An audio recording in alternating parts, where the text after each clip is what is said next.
Video பார்த்துட்டு இருக்கும் எல்லா தளபதி ரசிகர்களுக்கும் முதல்ல வணக்கம். இந்த வீடியோ நம்ம டிஸ்கஸ் பண்ண போகிறோம்னு பார்த்தீங்கன்னா, நம்ம ஜனநாயகன் படத்தோட சென்சார் இஷ்யூ இன்றைக்கி மெட்ராஸோட ஹைகோர்ட்டில் வந்து நடந்திருக்கு. குறிப்பாக பெஞ்சில் வந்து இது வந்து நடந்திருக்கு. இந்த கேஸில் என்னெல்லாம் நடந்துச்சு அப்படின்னு சொல்லிட்டு இந்த வீடியோ நம்ம டீலாக டிஸ்கஸ் பண்ணுவோம். அது மட்டும் இல்லாமல் ஜனநாயகன் படம் என்றைக்கு தாண்டா ரிலீஸ் ஆகும் அப்படின்னு சொல்லி உங்களுக்கு டவுட் இருந்துச்சுன்னா அதுக்கு இந்த வீடியோ உங்களுக்கு ஒரு பதிலாக இருக்கும். இந்த வீடியோ ஃபுல்லாக பாருங்கள். இந்த சேனல் புதுசாக தான் சப்ஸ்கிரைப் பண்ணி பெல் ஐக்கனை கிளிக் பண்ணி வச்சுக்கோங்க. வாங்க நம்ம வீடியோக்குள்ளே போகலாம். நம்ம ஜனநாயகன் வந்து ஜனவரி மாதம் 9ஆம் தேதி பொங்கல் ஸ்பெஷலாக வந்து லான்ச் பண்ண வேண்டியதாக இருந்தது. ஆனால் இந்த படத்துக்கு வந்து சென்சார் தரப்புலேருந்து அந்த சென்சார் சர்டிஃபிகேட் கொடுக்கல. 6ஆம் தேதி இந்த படத்துக்கு வந்து சென்சார் சர்டிஃபிகேட் கொடுக்காதனால இவங்க வந்து கோர்ட்டுக்கு போனாங்க. கோர்ட்டுக்கு போய் அங்கே வந்து தீர்ப்பாகி 9ஆம் தேதி வந்து உஷாத் அவங்களோட தலைமையில் இந்த படத்துக்கு யூஏ கொடுத்துருங்கடா அப்படின்னு சொல்லி ஒரு தீர்ப்பை வந்து கொடுத்தாங்க. தீர்ப்பை கொடுத்தோன்னே என்னென்னு தெரியல, நம்மளோட சென்சார் ரிப்போர்ட்லேருந்து இந்த படத்துக்கு வந்து நாங்கள் கொடுக்க மாட்டோம்னு சொல்லிட்டு ரிவர்ஸ் கமிட்டி கண்டிப்பாக நடத்துவோம்னு சொல்லி மேல்முறையீடு பண்ணாங்க. அந்த மேல்முறையீடு வந்து போகையில் மெட்ராஸ் ஹைகோர்ட்டுக்கு வந்து போச்சு. மெட்ராஸ் ஹைகோர்ட்டில் வந்து பெஞ்சில் நடந்துக்கையில் இந்த தீர்ப்பை வந்து நாங்கள் 20ஆம் தேதி சொல்கிறோம் அப்படின்ற மாதிரி அவங்க வந்து ஒத்தி வச்சனால திருப்பி வந்து படக்குழு வந்து உச்சநீதிமன்றத்துக்கு போனாங்க.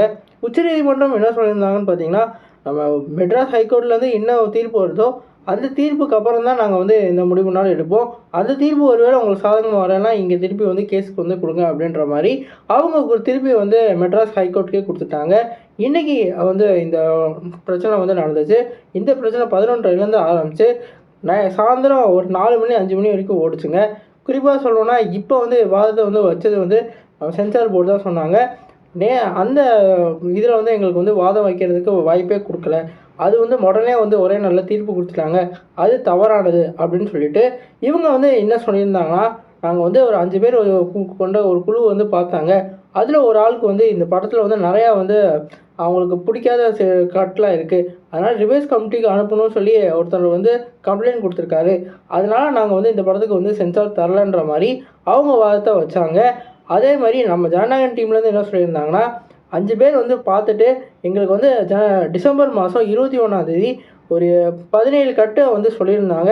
அந்த 14 கட்டையும் வந்து நாங்கள் வந்து கட் பண்ணிட்டு தான் திருப்பி அனுப்பினோம். ஆனால் அதுக்கப்புறம் வந்து எந்த ஒரு ரெஸ்பான்ஸுமே வரல. எப்படின்னா படத்தெல்லாம் பார்த்துட்டு 4 நாள் கழித்து வந்து இந்த மாதிரி ஒரு கேஸை கொடுக்குறீங்க, இந்த மாதிரி ரிப்போர்ட்டை கொடுக்குறீங்க, இது ரொம்பவே அபத்தமாக இருக்குது. எப்பயுமே வந்து சென்சாருக்கு வந்து ஒரு டிரான்ஸ்பரன்சியாக இருக்கணும், அவங்க செய்கிறது அப்படியே தெரியணும்னு சொல்லிட்டு அவங்க வாதத்தெல்லாம் முன் வச்சு ஒரு வேறு லெவல் ஆர்குமெண்ட்டை வச்சுருந்தாங்க. இந்த ஆர்குமெண்ட்டெல்லாம் பார்க்கையில் நம்ம ஜனநாயகன் டீம்லேருந்து நிறையா வந்து அவங்களுக்கான ரீசன் இருக்குதுன்னு நல்லா தெரியுது. குறிப்பாக அவங்க பின்னாடி தான் இந்த நீதி இருக்குதுன்னு நல்லா தெரியுது. நிறைய கேள்விகளும் நிறைய வாதங்களும் நடந்து முடிஞ்சதுக்கப்புறம் இப்போ திருப்பி வந்து நம்ம சென்சார் ரிப்போர்ட்டில் என்ன சொன்னாங்கன்னா, நீங்கள் உடனே இந்த யூஏ சான்றிதழ் தரணும் அப்படின்ற மாதிரி உத்தரவு கொடுக்காதீங்க, இந்த மாதிரி சேலஞ்ச் பண்ணாதீங்க, ஏன்னா நாங்கள் இன்னும் சென்சாராக முடிக்கலை அப்படின்னு சொல்லி அவங்க வந்து திருப்பி வந்து நம்ம நீதிமன்றத்தை சொன்னோடனே இந்த கேஸ் வந்து முடிஞ்சிருச்சு. இந்த தீர்ப்பு நாளை மட்டும் நான் சொல்லலை, தீர்ப்பு நாள் நான் என்றைக்கு சொல்கிறேன்னா அன்றைக்கி வந்து கண்டிப்பாக தீர்ப்பு வந்து வந்துடும்னு சொல்லிவிட்டு இன்றைக்கி தீர்ப்பு சொல்லாமல் இன்னொரு நாளுக்கு வந்து ஒத்தி வச்சிட்டாரு. இது எனக்கு பொறுத்த வரைக்கும் இந்த சினோரியாவில் எப்பயும் வந்து கேவிஎனோட அவங்க ப்ரொடக்ஷன் சைடில் தான் நிறைய நியாயம் தெரியுது. குறிப்பாக வந்து சென்சார் இவ்வளோ பிரச்சனை கொடுக்கணும்னு அவசியமே கிடையாதுங்க. ஒரு படம் வந்து ரொம்பவே கெட்ட படமாக இருந்தாலும் அதுக்கு இவங்க சென்சார் கொடுத்துக்கிட்டு இருக்காங்க. ஆனால் இந்த படத்தில் அவ்வளோ வக்கரான ஒரு விஷயம் கண்டிப்பாக இருக்கவே இருக்காது. குறிப்பாக சொல்லணும்னா நிறைய படம் இப்போ ரிலீஸ் ஆகிட்டு இருக்கு. அந்த படத்துக்கெல்லாம் என்ன பார்க்குறாங்கன்னே தெரியல. குறிப்பாக டாக்ஸிக்னு ஒரு படத்தோட டீசர்லாம் அப்படி விட்டுட்டுருக்காங்க. அவங்களுக்குலாம் எந்த ஒரு பிரச்சனையுமே வராமல் இருக்குது. ஒரு படத்துக்கு வந்து பிரச்சனை வந்தால் பரவாயில்ல, ஒரு ஆக்டரை வந்து பாலிடிக்ஸ் வந்ததுனால எப்படி இவ்வளோ பிரச்சனை வருதுன்னு நல்லாவே தெரியுது. அவர் பாலிடிக்ஸ் வந்ததுக்காகவே வந்து அடித்து இந்த படத்தை வந்து ரிலீஸ் பண்ண விடாமல் பண்ணிக்கிட்டு இருக்காங்க.